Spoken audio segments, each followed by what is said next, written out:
1965 to 1978, Project Serpo, Human Alien Exchange Program, Part 8. The following story is either the greatest kept secret of all time or a complete fraud. You decide. In this chapter, the Ebens and our team tried to exchange scientific knowledge.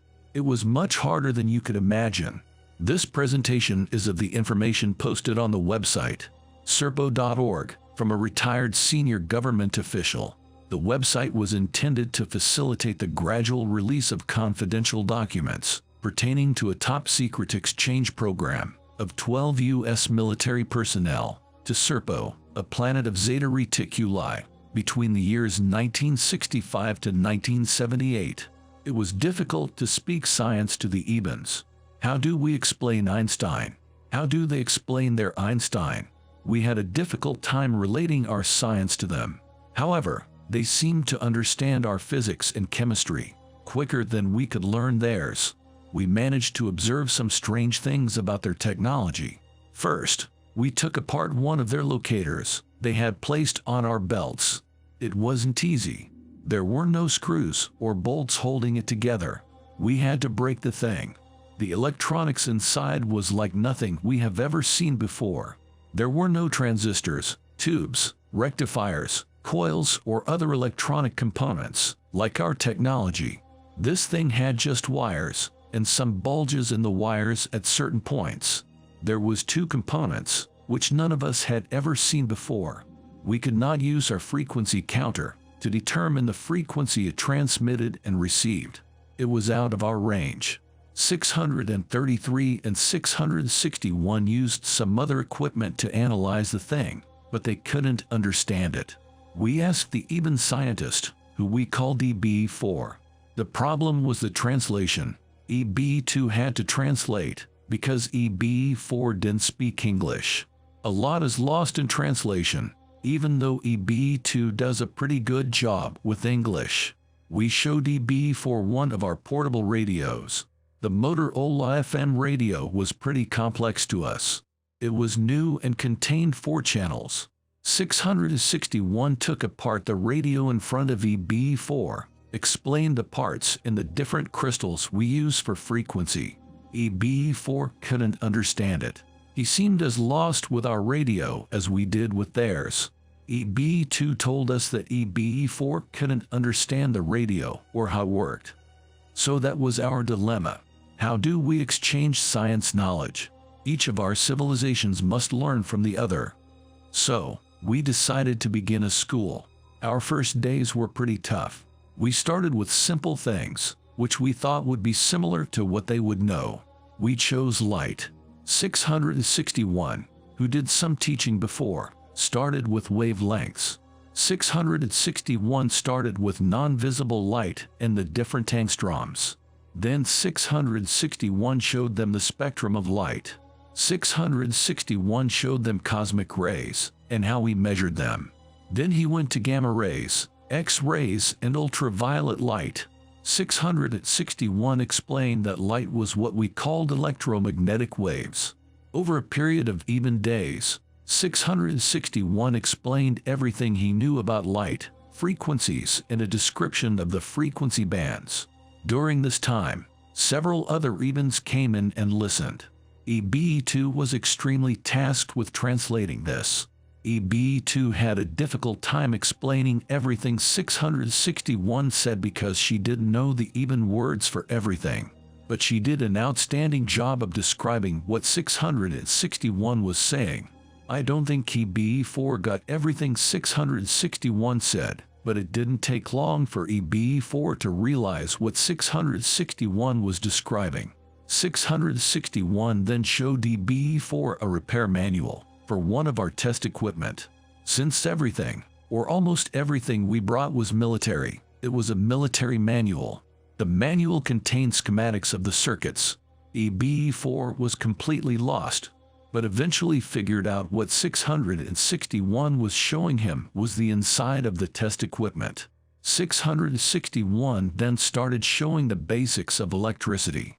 Ohm's laws, different formulas to figure voltage and amperes.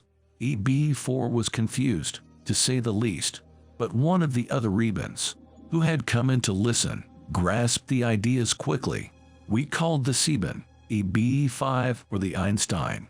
This Eben was smart, exceptionally smart.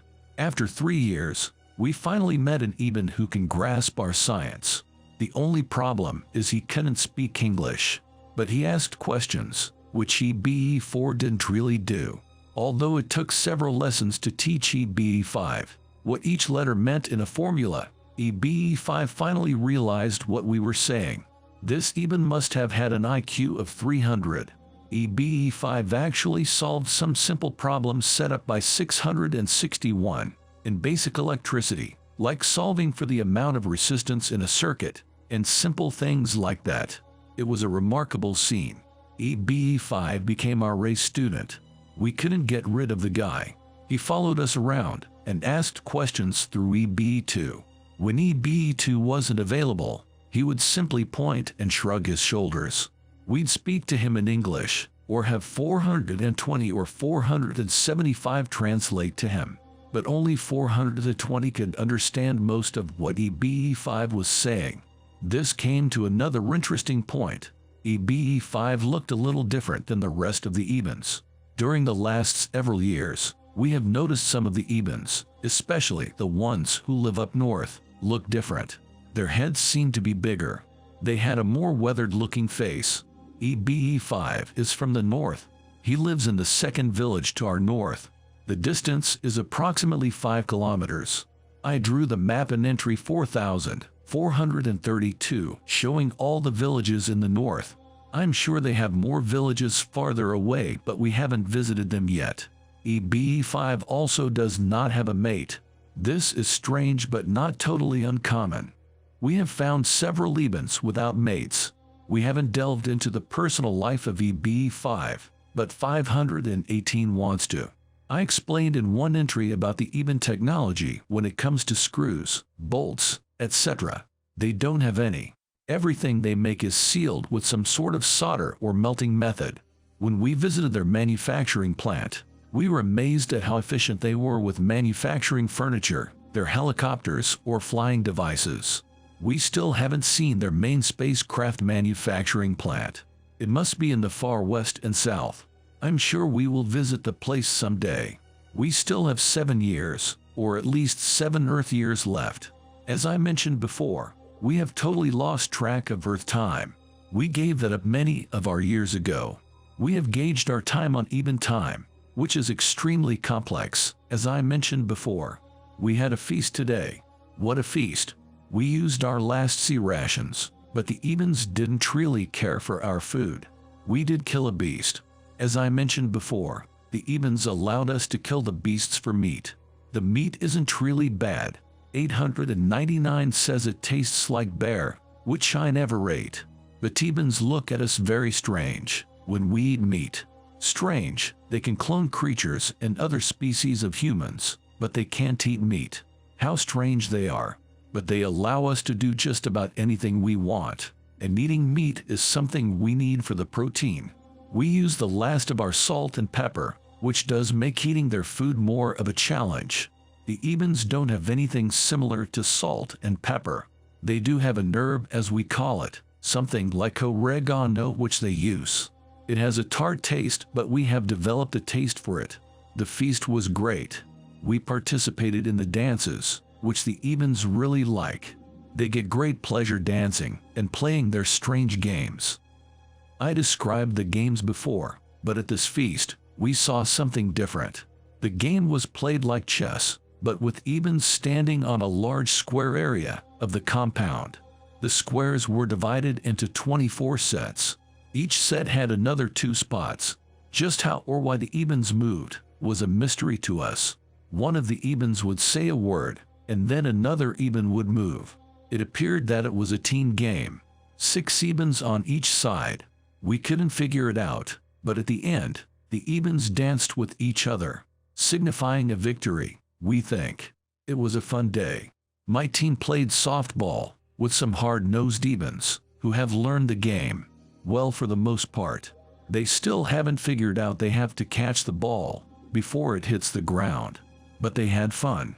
We have found some extremely gifted athletics among the Ebens. Then again, we found some who had no athletic ability, just like humans. Our softball game ended when the rains came. We ended up inside the community building. We finished our meals and separated to our living area. As we do each day, we have our end-of-day briefing. We check each other for psychological condition and medical health. Our day ends, and we start our 8 hours of rest.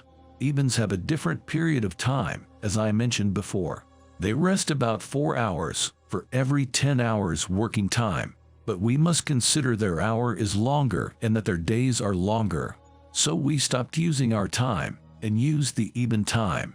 It is difficult to understand, but this is only a diary. Once I return to Earth, I can explain the time difference and how we had to use their time instead of ours. I keep writing about the time in every diary entry, but it is important to note that even though we have been here for about 3 years, Earth time, we have given up Earth time and utilized the Eben time. We tried to use their 2 suns as a counting system, but that didn't work. We then tried to use our own watches, but that didn't work. So we gave up our timepieces and just used the Ebens time tower. Each village has one, and it is easy to understand the symbols. Each symbol means a certain time and certain work period. EB2 came by after the feast. EB2 was concerned with 754. As I mentioned in one past entry, 754 became sick, but he has recovered. We don't know what he suffered from, but 700 treated him with penicillin, which worked.